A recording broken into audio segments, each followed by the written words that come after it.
All right, guys.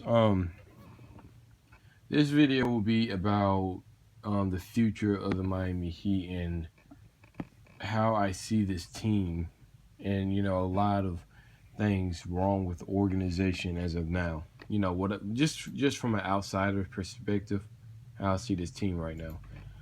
Now, first, we lost against Atlanta. It was pretty. I mean, if you look at the beginning of the game, it was pretty bad. We were just getting destroyed like most of the game. We came out flat and pretty much didn't you know we couldn't handle them. I don't know, man. I mean, a team that won 6 games and we lost against them, that's pretty alarming. Now I already know people are gonna say, well, we didn't have Hassan Whiteside, we didn't have James Johnson, we didn't have Ryan McGruder, we didn't have this person, we didn't have that person. Who else? Gordon Dragic. It doesn't matter, guys. That team is terrible. And if we're an Eastern Conference team at least, I mean at best, we should be destroying. I mean, at least beating teams like that. I understand that like I said, I understand that our player is out, but we should still be able to beat Atlanta. We lost to them by 6 points. I think it was 110 to 104.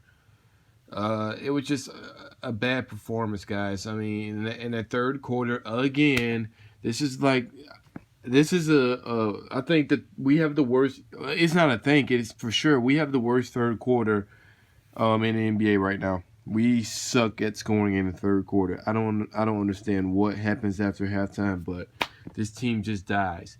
And after a while, you have to blame that on coaching. You got to blame that on fucking coaching. You got to blame that on coaching.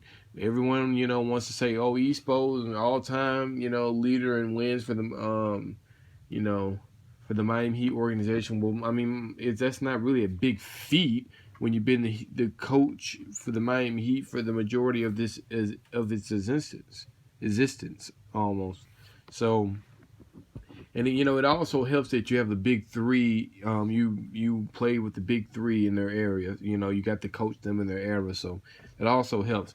Now, look, I'm not trying to shit on Espo. Obviously, I like him. He's a great coach. He's brilliant at times, and he's also trash at times.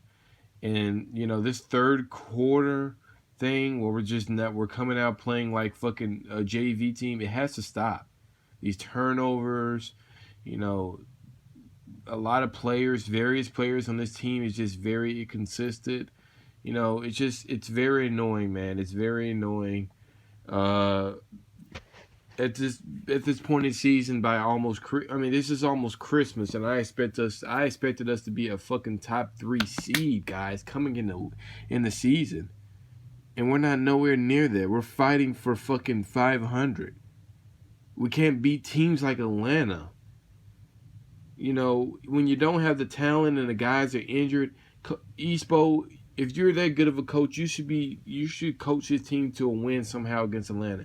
See how Popovich is doing great with the San Antonio Spurs without Kawhi Leonard. Why can't you do that with the Miami Heat? I don't get that. I don't understand that at all. You're supposed to be a top 5 coach.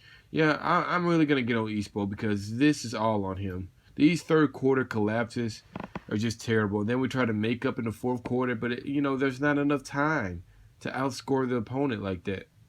We don't have that offense where you can just outscore the opponent like that. Josh Richardson is doing very great. I'm gonna do a mid-season. Once we get to the mid-season, I'm gonna do a mid-season grading scale for the each player on the roster, and even the coach. Just all around. I'm gonna do that for the roster or whatever, and just give you my thoughts on each player and coaching and the team and overall stuff like that. So, but yeah, a guy like Dion Waiters has been a big disappointment. Justice Winslow, a big disappointment.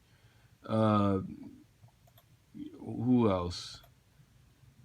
A lot of guys have been disappointments on this team.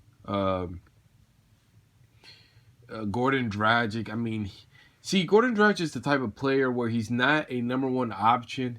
He's a good third or maybe fourth option. That can give you about 20. His highest he can score offensively is about 30 points maybe. He's not a 40 or 50 point scorer like Kemba Walker.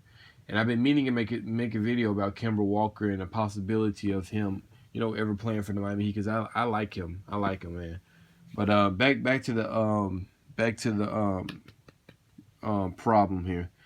Gordon Dragic, he's gonna give you points, but he's not gonna go all out for it. He's not a superstar type scorer.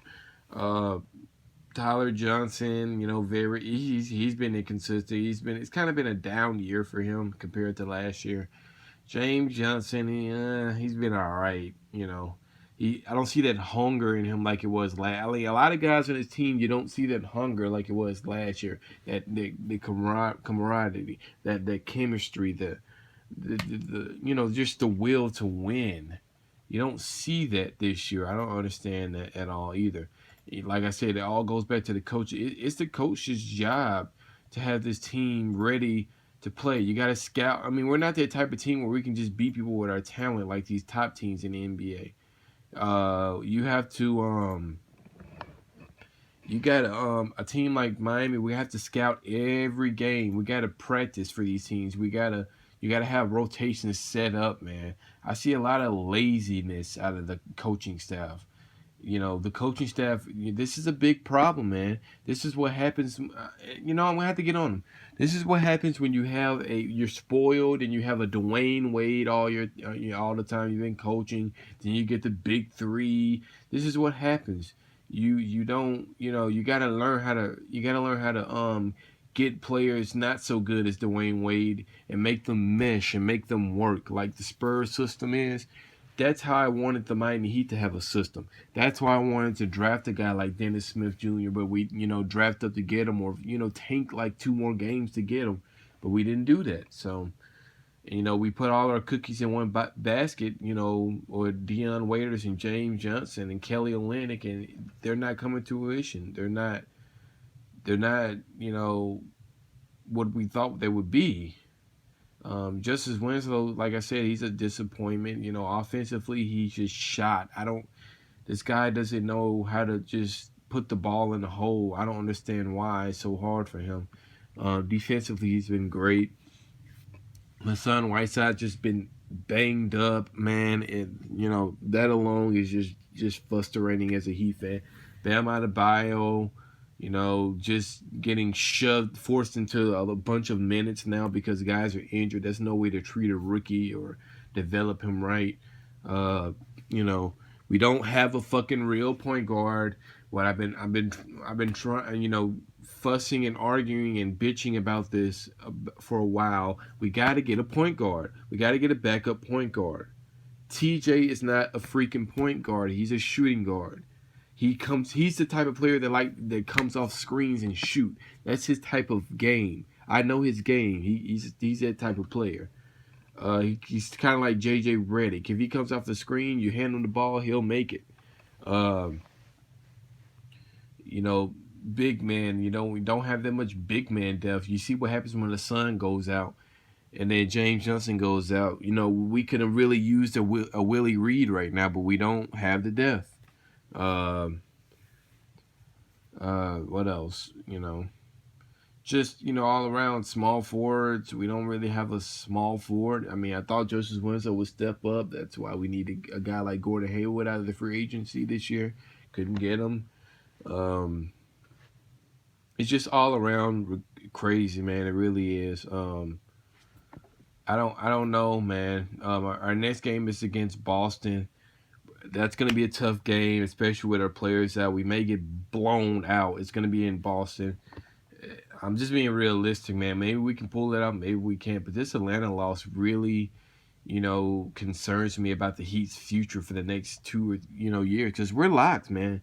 The cap is pretty much locked up. We gave that money to Kelly Olynyk. We gave that money to James Johnson, Dion Waiters. Hassan, he has a huge contract. Tyler Johnson contract's going to kick in. You got Gordon Dragic's contract. We have a lot of big contracts on this roster. We're locked in now. So we got to make this work. We got to make this work.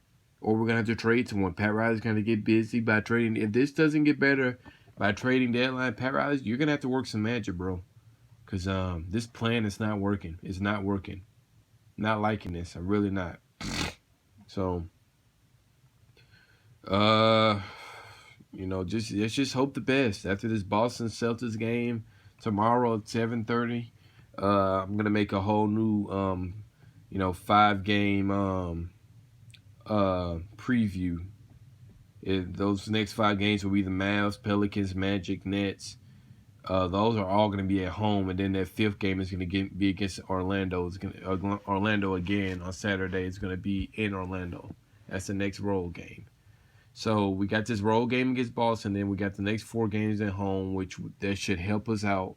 They're not against great teams, so unless you want to say Pelicans are a good team, but Nets, Magic, Mavericks, we should better wrap those guys. But when we get home, we ought to be all right. Back home, we ought to be all right. Get this one road game trip, last one out the way, and I'll make another 5-game preview, guys. Till then, Heat Life 305 out. But it's before I leave though, it really is time for Pat Riley to start thinking about moving certain players, because this is not Miami Heat basketball. This is not what we do. We are winners, guys. We are not no middle in the road fucking team. We're winners. We are winners. We are a high class organization, and we need to play like that. We need to conduct ourselves like that. Not be a middle road team. That's the worst play. I'd rather be a tanking team, knowing that I have draft rights to a future player, than being a middle in the road first round exit team. I don't like that. It's either we suck or we're the best team in the league. It's one of the two. Middle in the road team is just pathetic. That's mediocre. We are the Miami Heat. Again, Heat Life 305 out. Let's get it.